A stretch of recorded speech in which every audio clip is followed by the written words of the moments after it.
Good morning प्यारे बच्चों। आज इस वीडियो में हम आपके साथ चर्चा करेंगे हमारे pre board examination second term class 10th विषय हिंदी। देखिए बेटा, जब भी आप एग्ज़ाम देने जाएं तो सबसे पहले जब आपको क्वेश्चन पेपर मिलता है तो आपने इन निर्देशों को, जो सामान्य निर्देश दिए गए हैं, इन्हें ध्यान से पढ़ लीजिए। इन्हीं के आधार पर आप उत्तर अपने लिखना शुरू करेंगे। देखिए, इस प्रश्न पत्र में 2 खंड हैं, क और ख। वो हम आपको साथ के साथ बताते जाएंगे। सभी प्रश्न अनिवार्य हैं। यथासंभव यदि हो सके तो सभी प्रश्नों के उत्तरों को क्रमानुसार ही करते जाइए। लेकिन अगर आपको लगता है कि आपको पहला प्रश्न नहीं आता है, आप दूसरा ज़्यादा अच्छा कर सकते हो, तो आप अपने क्रम को बदल दीजिए और उस वाले प्रश्न के लिए जो आपका रह गया है उसको बाद में आप सोच के याद करके फिर लिखिए। लेखन कार्य में स्वच्छता का ध्यान रखना है आपको। खंड क में कुल 3 प्रश्न दिए जाएंगे और उन प्रश्नों के जो निर्देश दिए जाएंगे साथ के साथ उनका पालन करते हुए इनके उप प्रश्नों को आपने उत्तर देना है। उप प्रश्न क्या होते हैं बेटे? देखिए, जैसे ये प्रश्न है, इस प्रश्न के अंतर्गत क, ख, ग और घ जो प्रश्न आपको दिए हैं ये उप प्रश्न कहलाते हैं और इनके लिए आपको निर्देश दिए जाते हैं। जैसे 25 से 30 शब्दों में लिखना है आपको, तो आपको जो निर्देश दिया गया है इनका पालन करते हुए इन उप प्रश्नों के उत्तर देने होते हैं।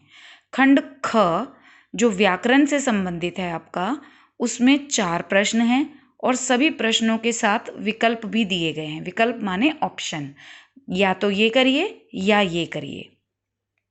निर्देशानुसार विकल्प का ध्यान रखते हुए चारों प्रश्नों के उत्तर देने हैं आपको। ठीक है बेटा, तो अब हम इसको सीखते हैं। प्रश्नों के उत्तरों को समझ लेते हैं कि इसका हमें क्या उत्तर पेपर में देना था। प्रश्न 1 है, प्रश्नों के उत्तर 25 से 30 शब्दों में लिखने हैं आपको। बिना विचार, घटना और पात्रों के भी क्या कहानी लिखी जा सकती है? यशपाल के इस विचार से आप कहाँ तक सहमत हैं? बेटा, आपको पता है ये कहानी लखनवी अंदाज पाठ से है, जिसमें लखनऊ के नवाब साहब खीरा खाए बिना ही खिड़की से बाहर सिर्फ सूंघने मात्र से ही उनको डकार आ जाती है और खीरे को बाहर फेंक देते हैं। तो उसके बाद लेखक कहता है कि जब इनको डकार आ सकती है बिना खीरा खाए, तो बिना विचार, घटना और पात्रों के भी कहानी लिखी जा सकती है। तो अब वो आपसे पूछ रहा है कि आप कहाँ तक सहमत हैं। तो आप इसमें अपने अनुसार उत्तर लिखेंगे, जो भी आपको सही लगता है। देखिए, लेखक का मानना है कि बिना विचार, घटना और पात्रों की कहानी नहीं लिखी जा सकती है। जब वो सेकंड क्लास डिब्बे में बैठे थे उससे पहले उनका ऐसा सोचना था। वास्तव में कहानी किसी घटना विशेष का वर्णन ही तो है। इसका कारण क्या था, कब घटी, परिणाम क्या रहा तथा इस घटना से कौन कौन प्रभावित हुए आदि का वर्णन ही कहानी है। अतः किसी कहानी के लिए विचार, घटना और पात्र का होना बहुत आवश्यक है। ये आपका विचार है कि विचार भी और घटना भी और कोई एक पात्र भी होना ज़रूरी है। अब आप ये देखिए, लखनवी अंदाज में भी जो उन्होंने एक बात लिखी है वो लखनऊ के नवाब साहब उसका पात्र भी रहे हैं और वो घटना भी रही, घटित हुई है। तो बिना विचार, घटना और पात्र के हमारे विचार से कहानी नहीं लिखी जा सकती। और अगर आप हाँ में भी लिखते हो तो उसका तर्कपूर्ण आपको उत्तर देना होगा।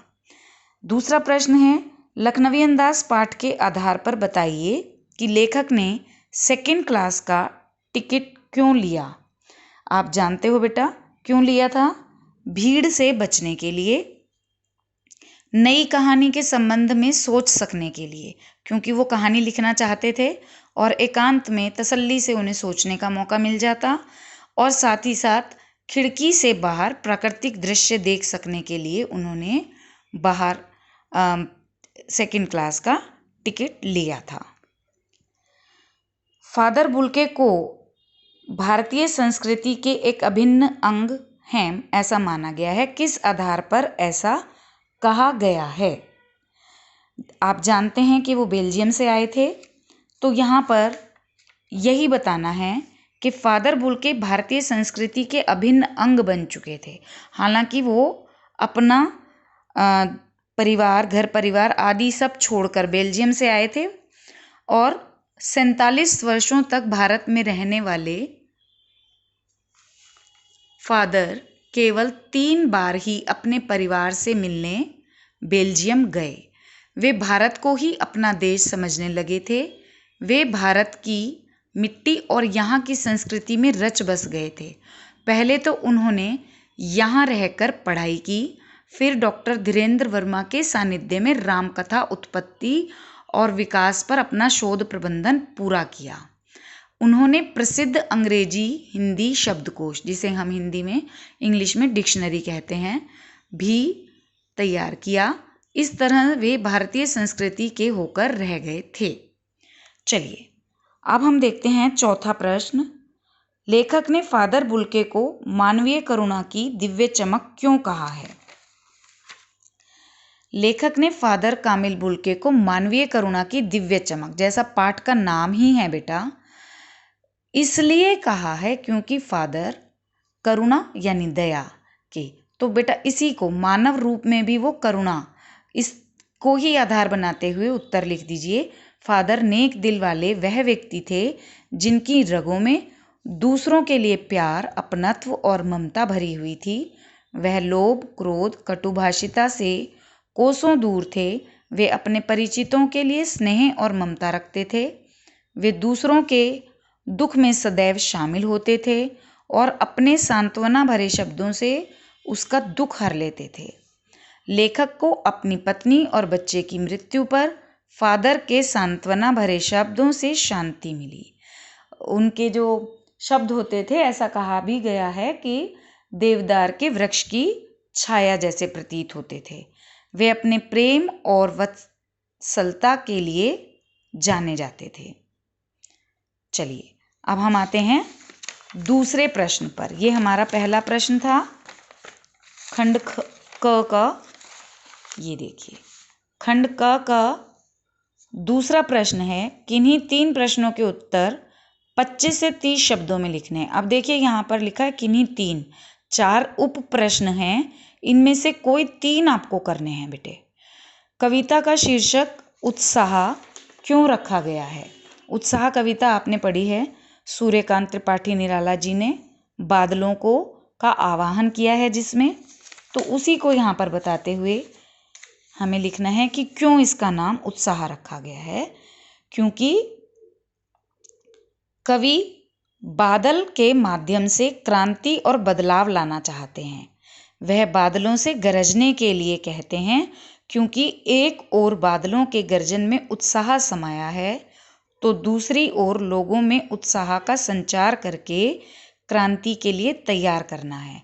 तात्पर्य यह है बेटा कि जो लोगों के अंदर सोई हुई उनकी जोश है, जो उनके अंदर जोश खत्म हो गया है, उसको जगाने के लिए कवि बादलों के माध्यम से ये संदेश दे रहे हैं कि लोगों, व्यक्तियों, दुनिया के लोगों, आपके अंदर भी जो सोई हुई भावनाएं हैं, जो जोश है, जागो और उसको फलीभूत करने के लिए अपने कार्य को प्रयासरत हो जाइए। और चलिए अब देखते हैं हम दूसरा प्रश्न इसी में। उत्साह कविता के आधार पर बादल आने से पूर्व प्राणियों की मनोदशा का चित्रण करना है। बेटा देखिए, आप जानते हैं कि बादल, जो गर्मी से लोग बेचैन थे, परेशान थे, उदास थे, उनके अंदर बादलों को देखकर जब वो बादल आते हैं तो उनके अंदर भी एक नई उत्साह भरी जागृति आती है। आसमान में बादलों का आगमन नहीं हुआ था जब तक, तो गर्मी अपने चरम सीमा पर थी। इससे लोग बेचैन, परेशान और उदास थे। उन्हें कहीं भी चैन नहीं था। गर्मी में उनका जीना दूभर कर दिया था। उनका मन कहीं भी नहीं लग रहा था। फागुन का सौंदर्य सॉरी, अब हम देखते हैं अपना नेक्स्ट प्रश्न। अट नहीं रही है कविता के आधार पर फागुन में उमड़े प्राकृतिक सौंदर्य का वर्णन अपने शब्दों में करना है। अट नहीं रही है, यह कविता भी सूर्यकांत त्रिपाठी निराला जी द्वारा रचित है। और अट नहीं रही है का शाब्दिक अर्थ है समा नहीं रही है। तो कविता के आधार पर फागुन में जो प्राकृतिक सौंदर्य है उसका वर्णन आपको अपने शब्दों में करना है, यानी जो कविता का सार है उसे पूरा आपने इसमें लिख देना है। तो फागुन का सौंदर्य, इसमें फागुन माह की बात बताई गई है और वसंत ऋतु का वर्णन किया गया है कि किस तरह से अन्य ऋतुओं और महीनों से बढ़कर यह फागुन का महीना होता है। इस समय चारों ओर हरियाली छा जाती है, खेतों में फसलें पककर तैयार हो जाती हैं, सरसों के पीले फूलों की चादर बिछ जाती है, लताएं और डालियां रंग बिरंगे फूलों से सज जाती हैं, प्राणियों का मन उल्लासमय हो जाता है। ऐसा लगता है कि इस महीने में प्राकृतिक सौंदर्य छलक उठा है। और गले में मान लीजिए, यह भी एक पंक्ति आई हुई है, उर्वजंती माल, मतलब गले में हरे हरे और रंग बिरंगे फूलों की माला जो है पड़ी हुई है। चलिए नेक्स्ट हम देखते हैं, कन्यादान कविता में माँ ने अपनी बेटी को क्या क्या सीख दी है। आपने कविता पढ़ी है, कन्यादान कविता में माँ ने जब वो विदा कर रही है अपनी बेटी को तो वह उसको कहती है कि अपनी छवि को देखकर, निहार कर उस पर रीझना मत। क्यों नहीं रीझना? क्योंकि अपने सौंदर्य पर आत्ममुग्ध नहीं होना है, कमज़ोर बन जाओगे। जहाँ आप आत्ममुग्ध हो गए वहाँ आप यह समझोगे कि हम स्त्री हैं, स्त्री कोमलता का प्रतीक है, और अपने आप को कमज़ोर मानने लगोगे। आग का उपयोग रोटियां पकाने के लिए है, जलने के लिए नहीं है, यानी उसका दुरुपयोग अपने जलने के लिए मत होने देना। वस्त्र आभूषणों के मोह में फंसकर इनके बंधन में मत बंध जाना। नारी सुलभ गुण बनाए रखना। बंधन में मत बंधना मतलब ये बंधन में बंधने वाली चीज़ें हैं। अगर आपने इनके प्रति मोह दिखाया तो आप इन बंधनों में बंध जाओगे। नारी होना लेकिन नारी जैसी दिखना नहीं, कमज़ोर मत पड़ना। नारी के गुण आपके अंदर होने चाहिए लेकिन कमज़ोर नहीं पड़ना है आपको। तो ये आपको लिखना है इस तरह से।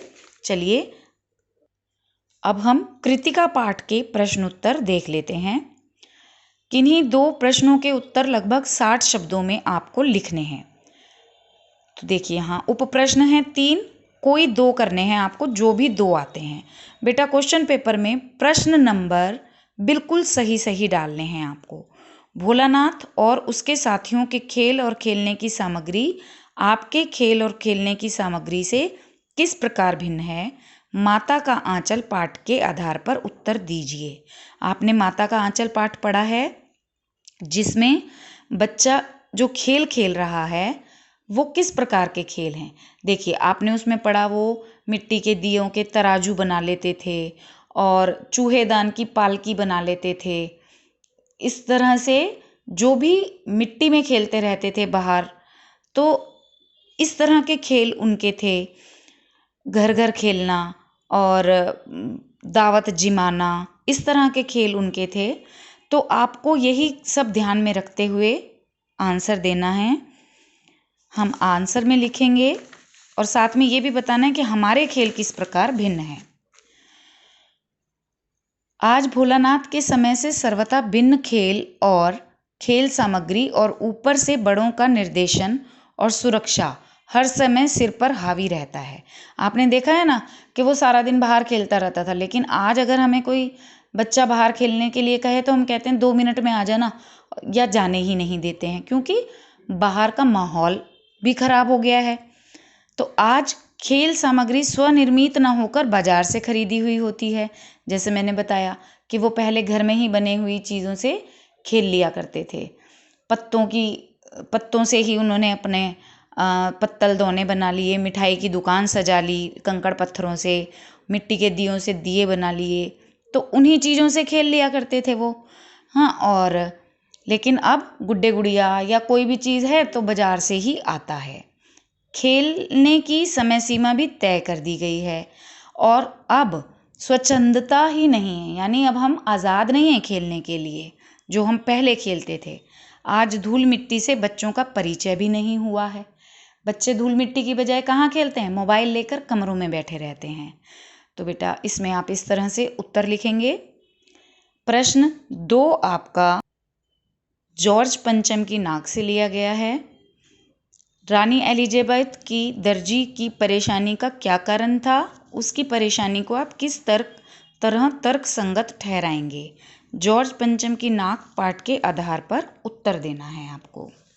तो बेटा इसका उत्तर है, आप जानते हैं कि रानी एलिजाबेथ जो थी वो भारत, पाकिस्तान और नेपाल का दौरा कर रही थीं, तो उस देश के अनुकूल वेश धारण करना था। पहली बात तो वहाँ की वायु, हवा, मतलब वातावरण कैसा होगा, ठंडा या गर्म। और दूसरा, दर्जी ये जानता नहीं था कि कौन से देश में रानी एलिजाबेथ कैसे वस्त्र पहनेंगी, और फिर रानी हैं तो उनके वस्त्रों में एक अनोखापन, नयापन भी होना चाहिए। तो इस बात को लेकर दर्जी को चिंता थी। अब हमारा है तीसरा प्रश्न, कभी श्वेत तो कभी रंगीन पताकाओं का फहराना किन अलग अलग अवसरों की ओर संकेत करता है? साना साना हाथ जोड़ी पाठ के आधार पर उत्तर देना है आपको।